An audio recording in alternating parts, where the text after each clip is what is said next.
Hey team, it's the Simplified crew here, Alex, Tim and Neva, and we're here to answer the questions that you sent in to us last week. So thanks very much for sending them in. Now, a little twist as well, we're going to answer these completely off the cuff, so very impromptu. Hopefully it's just as much fun to watch it as it is for us going to make it. Let's dive into it.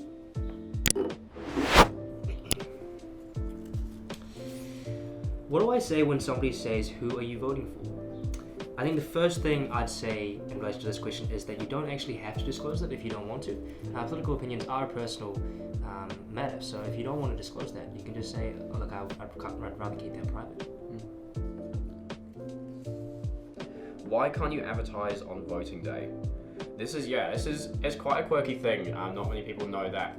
When it comes to voting day, so October the 17th, like all the campaigns and billboards have to be taken down. It's actually illegal to influence anyone on election day.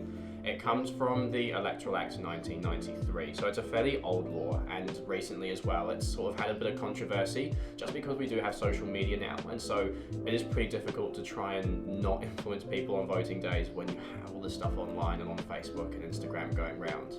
So yeah, that's the long and short of it, but it is a bit in contention. I did not know you had to take down the billboards. You do? Yeah, well, I guess it would be pretty unfair if someone's strolling along to the voting booth and there's this huge label or national billboard. Naturally, that's going to create a bias in them when they go and take the little box if they have no idea. It's the first thing they see when they step out of their house on election day. True. Should I vote for someone based on their personality or on their party's values? So straight away, I think you should always be voting on party values and policy over personality. The fact is that parties' policies, if they get into government, are going to be what influence the legislation and what could affect you. So definitely always check out the party values before you buy into the personality. Obviously, you want the leader to have a good personality to represent us well, but I think party values should always rank above personality. How do I vote if I'm enrolled for my Christchurch electorate but based in Wellington? Oh, cool.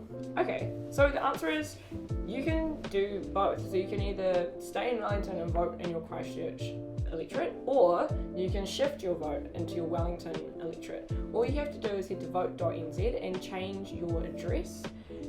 You can still vote in your Christchurch district, or if you're registered in a different electorate and you're not living there currently, you can still vote in there if you'd like to. Head to vote.nz and they'll give you different options on how you can best do that, because obviously everyone's circumstances are going to be different with that.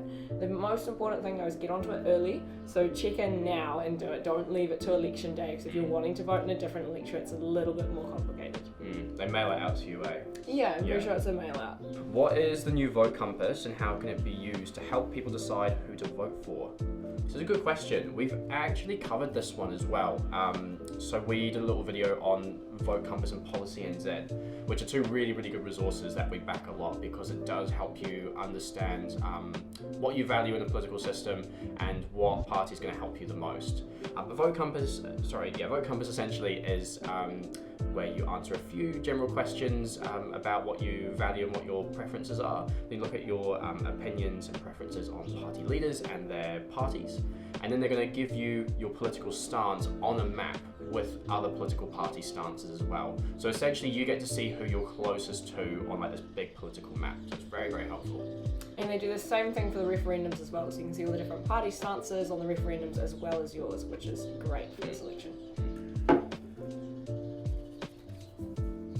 What happened to the old Conservatives? Oh, good question. Basically, they didn't get any votes. No, they didn't get enough votes to get into Parliament last election, so they rebranded themselves as, well, that might not be the reason, but they rebranded themselves as New Conservatives for this election. So it's the same party, just with a new name and new added on the end. And new leaders as well.